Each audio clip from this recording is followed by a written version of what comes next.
আমরা নিরাপদ করব। যেটা বলে কথাটা শেষ করব, সেটা হচ্ছে যে পরিস্থিতি চলছে, আমি পরিষ্কার করে বলেছি যে এই পরিস্থিতি সম্মিলিতভাবে আমরা উদ্যোগ নিতে হবে। আমি ক্ষোভের সাথে উল্লেখ করতে চাই, নির্বাচন কমিশনার তো এখান থেকে খুব কাছে। গত 3 দিনে, বিশেষ করে গত 2 দিনে কিছু কিছু জায়গাতে আমরা দেখছি কোন প্রার্থী অথবা তার মদদে তার সমর্থকরা কোন জায়গাতে তারা আমাদের ব্যানার তারা ছিঁড়ে ফেলেছেন, তারা আমাদের পোস্টার, তারা আমাদের যে ফেস্টুন তারা ছিঁড়ে ফেলেছেন। 2-1টা ক্যাম্পও তারা দখল নেবার চেষ্টা করছেন। আমি পরিষ্কার করে বলতে চাই, নির্বাচনের আগে যদি এটা শুরু করেন, তাহলে নির্বাচনের পরে আপনারা কি করবেন?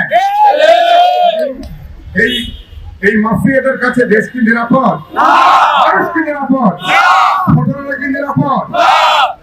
সব মানুষ যে সৎভাবে ব্যবসা করতে পারে, বসবাস করতে চায়, এই মানুষ কি নিরাপদ?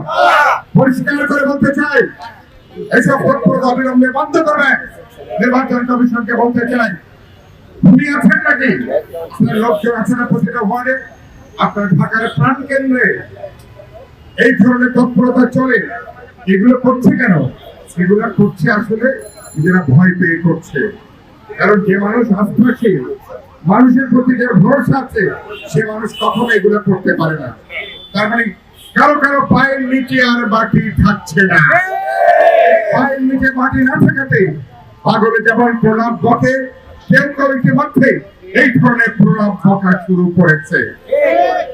এগুলাকে সামাজিক ভাবে প্রতিরোধ করতে হবে।